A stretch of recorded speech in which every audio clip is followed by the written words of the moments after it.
Raj కావ్యకు phone చేస్తూ ఉంటాడు. ఇంతలో అక్కడ ఉన్న కావ్య తన ఫోన్ చూసుకుంటూ ఫోన్ లిఫ్ట్ చేయకుండా పక్కన పెట్టేస్తూ ఉంటుంది.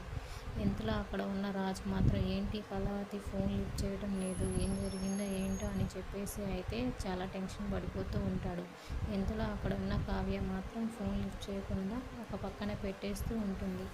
అక్కడికి యామిని వచ్చి ఏంటి బావా నువ్వు కళావతికి ఫోన్ చేస్తున్నావా, తమ నీతో మాట్లాడే తన అవసరం తీరిపోయింది కదా, మరి ఇంకెందుకు నీతో మాట్లాడుతుంది, తన డ్రీమ్ లాంటిది అయితే ఇలా వచ్చి అలా పోతుంది, కానీ నేను మాత్రం నీ పక్కనే అలా ఉంటాను బావా అని చెప్పేసి అంటూ ఉంటుంది. ఆ మాటలు వినగానే అక్కడ ఉన్న రాజు అయితే ఒక్కసారిగా షాక్ అయిపోయి యామిని వైపు అలా చూస్తూ ఉండిపోతాడు. ఇంతలో అక్కడ ఉన్న యామిని మాత్రం అవును బావా, ఎవరైతే అమ్మాయిలు వచ్చారంటే వాళ్ళ అవసరాలు తీర్చుకొని అంతవరకే, ఆ తర్వాత మనం వదిలేసి వెళ్తారు తెలుసా అని చెప్పేసి అయితే అంటూ అక్కడ నుండి వెళ్ళిపోతూ ఉంటుంది.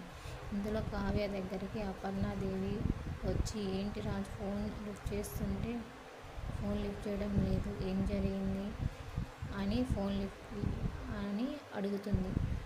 అప్పుడు కావ్య నేను ఫోన్ లిఫ్ట్ చేయను, నేను ఆయనతో మాట్లాడనని చెప్పేసి అయితే అంటూ ఉంటుంది. ఆ మాటలు వినగానే అక్కడ ఉన్న అపర్ణాదేవి, అప్పు, కళ్యాణ్ వాళ్ళు అయితే